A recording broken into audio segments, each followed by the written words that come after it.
तो दोस्तों यहाँ पे टाटा कंज्यूमर के Q4 के रिजल्ट आ गए हैं, तो उसी के बारे में हम इस वीडियो में बात करेंगे और जानेंगे कि अब इसमें इन्वेस्ट करना चाहिए या नहीं। तो चलिए शुरू करते हैं। तो देखिए, सबसे पहले अगर हम यहाँ पे टोटल रेवेन्यू की बात करें तो क्वार्टर ऑन क्वार्टर बेसिस पर रेवेन्यू 1% गिरकर 3037 करोड़ हो चुका है। तो मतलब पिछले क्वार्टर के परफॉर्मेंस की अगर हम कंपेयर करेंगे तो फ्लैट परफॉर्मेंस हमको यहाँ पे रेवेन्यू में देखने को मिला है। अब यहां पर अगर हम इसकी प्रॉफिटेबिलिटी की बात करेंगे तो पिछले क्वार्टर के कंपैरिजन में जो टोटल नेट प्रॉफिट है वो 68% गिरकर, यानी कि अगर पिछले क्वार्टर में कंपनी ने 100 रुपए कमाए थे तो वो सीधा 68 माइनस यानी कि कितना 32 रुपीज हो गया है। और जो टोटल प्रॉफिट है वो है 74 करोड़ का। तो यहाँ पे क्वार्टर ऑन क्वार्टर बेसिस पर अराउंड 70% का प्रॉफिट कंपनी का हमको गिरता हुआ नजर आया है।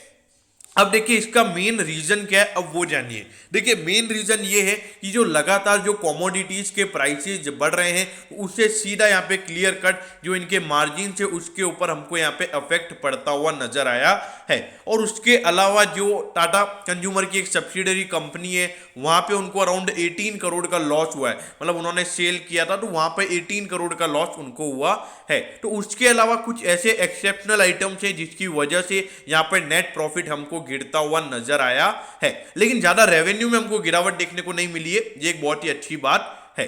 अब ये रेवेन्यू अगर हम ईयर ऑन ईयर बेसिस पर अगर हम देखें तो पिछले साल के कंपैरिजन में ये 24% बढ़कर 3037 करोड़ हो गया है। तो देखिए, ईयर ऑन ईयर यहाँ पे हमको डबल डिजिट ग्रोथ देखने को मिल रही है, वो यहाँ पे बहुत ही अच्छी बात है।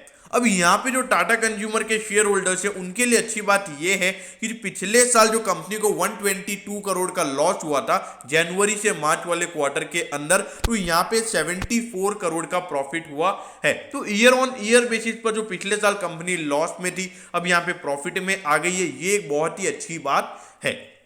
अब शेयर होल्डर्स के लिए यहाँ पे कंपनी ने 4.05 रुपीज का डिविडेंड डिक्लेयर किया है। मतलब अगर आपके पास 10 शेयर्स हैं तो आपको 40.50 रुपीज का डिविडेंड यहां पर मिलेगा। तो ऑल ओवर मेरे ख्याल से मार्केट इसको नेगेटिव ले सकता है। जैसे टाटा केमिकल्स में भी हमको रेवेन्यू ग्रोथ अच्छा देखने को मिला था, लेकिन उनके भी रॉ मटेरियल की कॉस्ट बढ़ने की वजह से वहां पर भी प्रॉफिटेबिलिटी हमको गिरती हुई नजर आई थी और वो मार्केट ने पूरा नेगेटिव लिया। और उसके बाद टाटा केमिकल्स का जो शेयर है वो अराउंड 15% गिर चुका है अगर हम उसके बाद से बात करें तो अगर यहां पर हमको क्या करना है, अब हम इसके बारे में बात करते हैं। अब ये देखिए, 59,463 करोड़ का मार्केट कैप है और इंडस्ट्री का पी अगर आप देखोगे 70 का है, और ये आपको उसके कंपैरिजन में महंगे वैल्यूएशन पर मिल रहा है। और नो डाउट ये हमेशा आपको महंगे वैल्यूएशन पर ही मिलेगा। अब इसके पीछे का रीजन यही है कि अगर हम मार्केट शेयर की बात करें टाटा कंज्यूमर के प्रोडक्ट की और उसके बाद जो बिग बास्केट की डील हुई है उसके बाद से देखा जाए तो टाटा कंज्यूमर एक अच्छा खासा चढ़ भी गया है। अब ये देखिए, अगर हम रेवेन्यू की बात करेंगे तो देखिए पिछले 4 साल से लगातार यहाँ पे अच्छा रेवेन्यू हमको बढ़ता हुआ नजर आ रहा है। और प्रॉफिटेबिलिटी की अगर हम बात करेंगे तो वो यहाँ पे थोड़ा सा मेजर इश्यू हमको नजर आता है। देखिए 2018 के बाद 19 में प्रॉफिटेबिलिटी गिरी, उसके बाद थोड़ी सी बढ़ी है, लेकिन इस बार भी कंपनी की प्रॉफिटेबिलिटी अच्छी रही है। पूरे साल में लगभग 600-700 करोड़ का टोटल प्रॉफिट यहाँ पे कंपनी का इस बार निकल कर आया है, जो कि बहुत ही अच्छी बात है।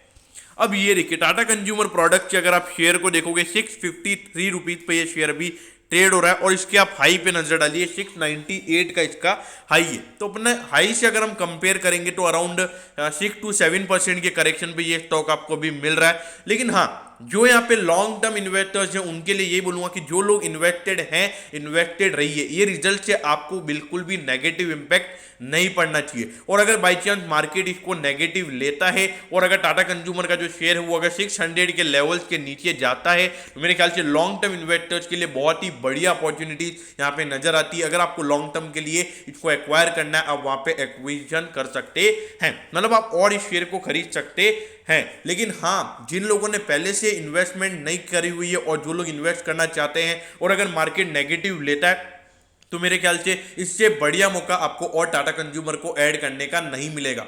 और हाँ, ये आपको पता होना चाहिए कि बिग बास्केट भी अब कंपनी के अंडर में आ चुका है, जो मैनेजमेंट होगी, और ये भी टाटा कंज्यूमर का ऐप भी आने वाला है। तो वहां पर अगर देखा जाए तो यहाँ पे आने वाले समय में अर्निंग विजिबिलिटी बहुत ज़्यादा अच्छी नजर आ रही है। और टाटा सॉल्ट तो हम सभी को पता ही है कि जो मार्केट लीडर है, तो इसीलिए जो टाटा के और भी प्रोडक्ट्स हैं जो मार्केट लीडर्स हैं, तो इसीलिए यहाँ पे शॉर्ट टर्म इन्वेस्टर्स के लिए बिल्कुल एक थोड़ी सी बैड डे हो सकता है उनके लिए। क्योंकि ऐसा क्यों बोल रहा हूँ मैं, क्योंकि रिजल्ट इतने अच्छे नहीं आए जो एनालिस्ट की एस्टिमेशन है, तो यहाँ पर हो सकता है मार्केट इसे नेगेटिव ले सकता है। तो दोस्तों मैं होप करता हूँ कि टाटा कंज्यूमर प्रोडक्ट के Q4 के रिजल्ट के बारे में आपको सब कुछ पता चल गया होगा। अगर आपकी कोई भी क्वेरीज है तो आप कमेंट कीजिए, मैं जरूर आपके कमेंट पर रिप्लाई करूंगा। ओके दोस्तों, thank you, have a nice day.